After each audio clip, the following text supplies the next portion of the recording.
But I want to introduce Carolyn Raphael next. For many years, she was one of the jewels in the crown of the English department. She's come back to read some selections from her new book. She'll tell you a little bit about it, and let's give her a warm welcome.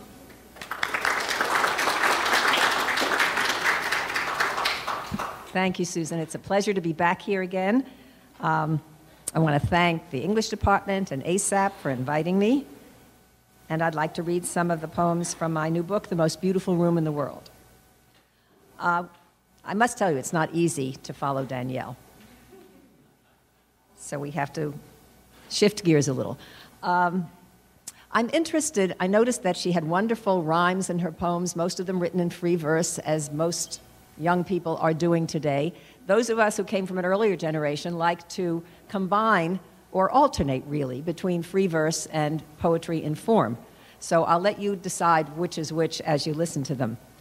The first poem expresses my dismay at the sometimes unhappy relationship between people who write free verse and people who write in form, and I see no reason why they can't be friends and comrades. So this is called An Invitation. Yes, I know the 20th century happened. I bloomed in just spring, pushed a red wheelbarrow, hung on the wet black bough. But oh, those old sweet songs, rhyme mirrors harmony, measure keeps chaos in step. Grant me my Yeats, Auden, Wilbur, and Hecht, fine dinner companions. Your table is long. Afterwards, we can all go out to a reading downtown. Come, let's walk together. When I was growing up, fathers in general were very strict, very supportive, not very demonstrative, and sometimes, like mine, very demanding. And so I remembered those years with fondness, but still with a little trepidation. So I wrote this short poem called Girl Child. I sang one song when I was young. Yours were the words and melody, mine the acquiescent tongue. I sang one song when I was young. My treble notes discreetly hung beyond the bass majority. I sang one song when I was young. Yours were the words and melody. Glad he never read that. My son had a friend whose great uncle was Sam Osman, the man who originated job lot trading, which some of you may have known about before it went out of business. And when he died, when Osman died, I wrote a poem for his widow that I thought she would appreciate about his success, starting from a Lower East Side street peddler to a very, very wealthy merchant. It's called The Peddler. Perfume, fishing poles, toboggan wax, pins, hard rubber handballs, $1 for 10.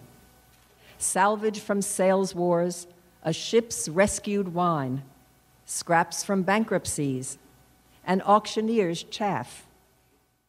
Neo-alchemist, what was your magic formula?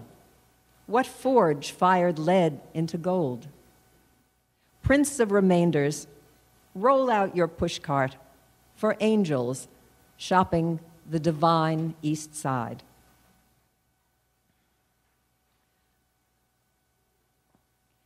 I don't know if you'd want to live without euphemisms.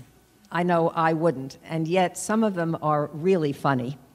And I have a friend who is a theater critic, and he told me he had a whole list of euphemisms to describe bad performances when he had to go back and congratulate the actor, and it starts with one of them. This is euphemisms.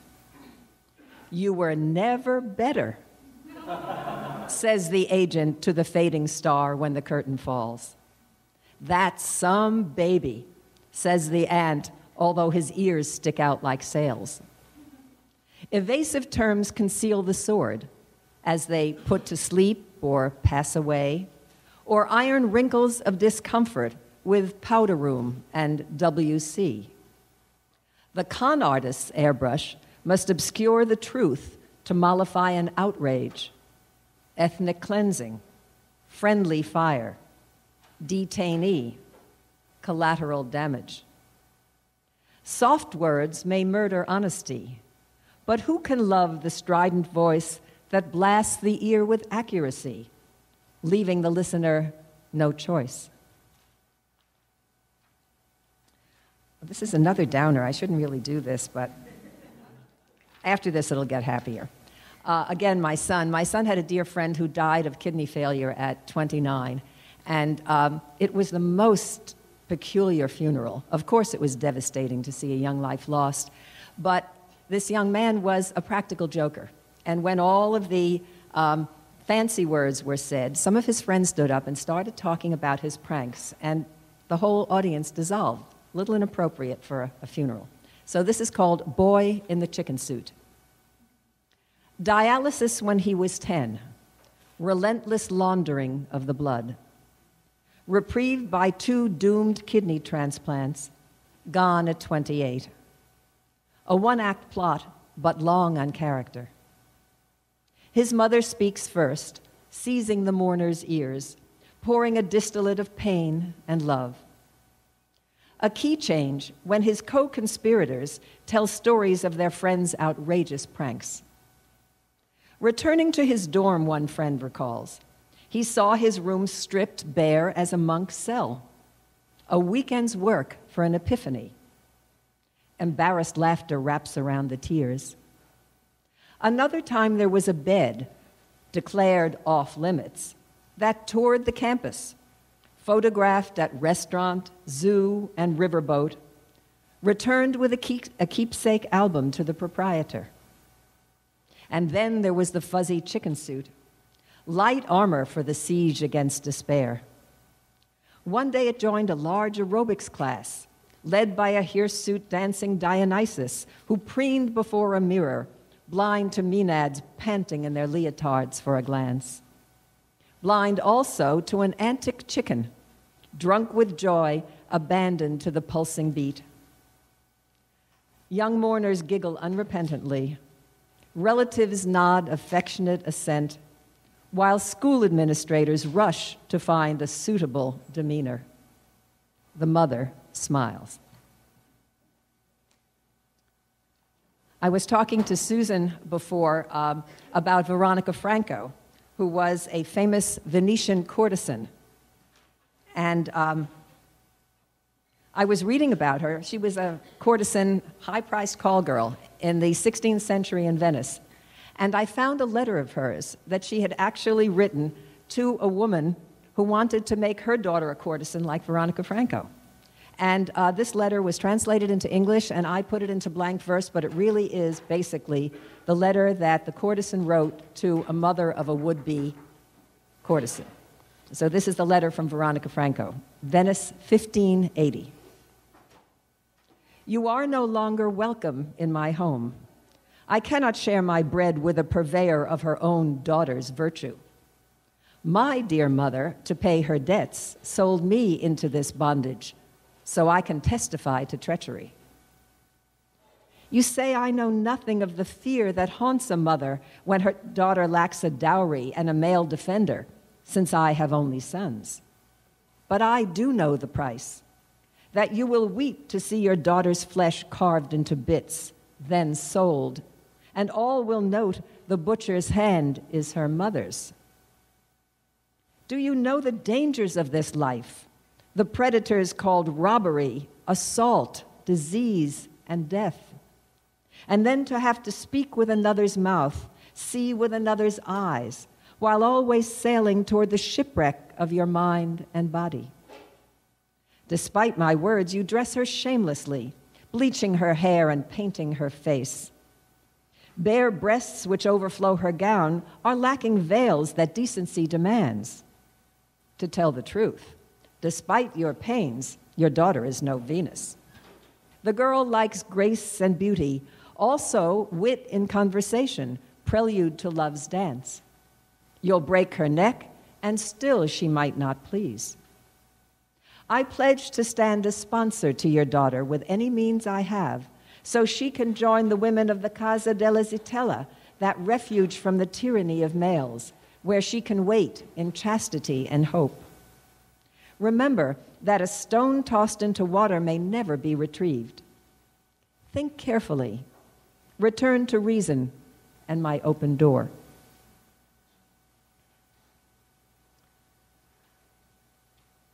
Okay, one personal poem. By the way, it's fun to write in somebody else's voice. Those of you who are playing with poetry, it's really very liberating to take on somebody else's identity and convince people that that person's really speaking. This one was easy because the letter was real.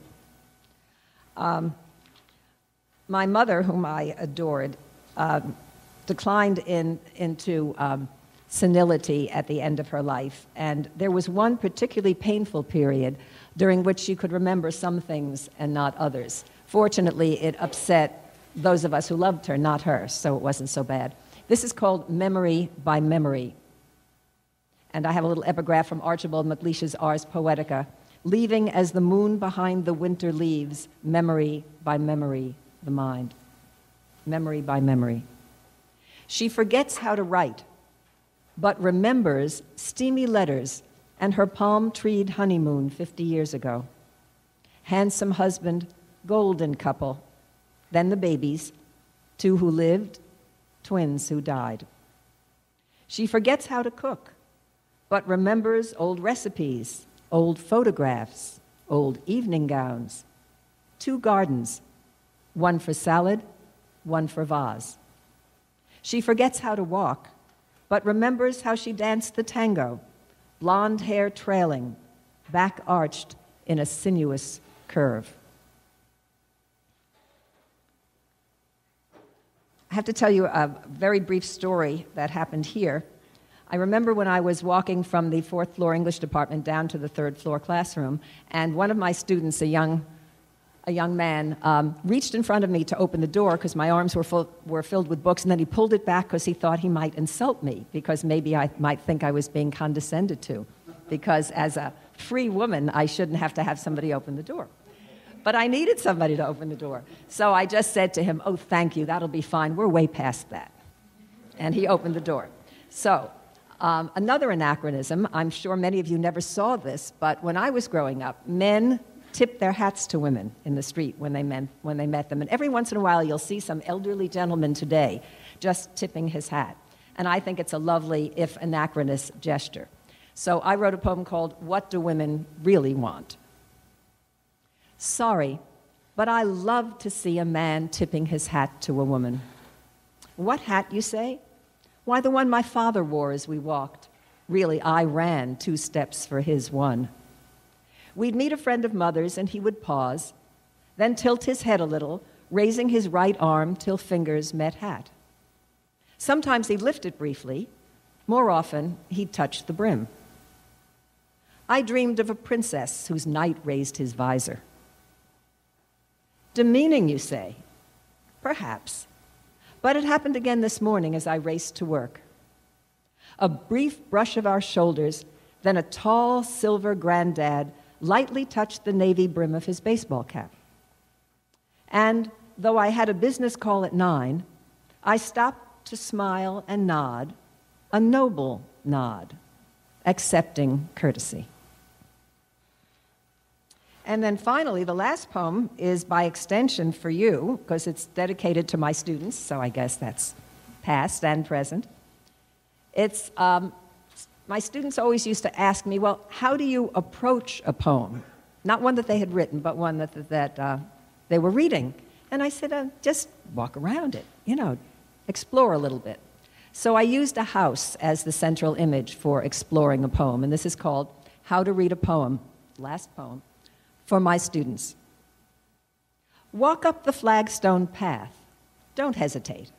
The owner welcomes every passerby. Notice the shutters on the 2nd floor and how gray shingles meet the roof's black slate. Go to the yard where the maple rises high above the weathered deck. Choose any door to enter. They're all unlocked. Then look around. Wander from room to room till you have found the owner's signature, perhaps the dried hydrangea cluster or the seashells near it. Play with the jigsaw puzzle to decide where pieces fit. The owner loves to share it. Enjoy the music that the walls provide, and come again at any time to hear it. Thank you.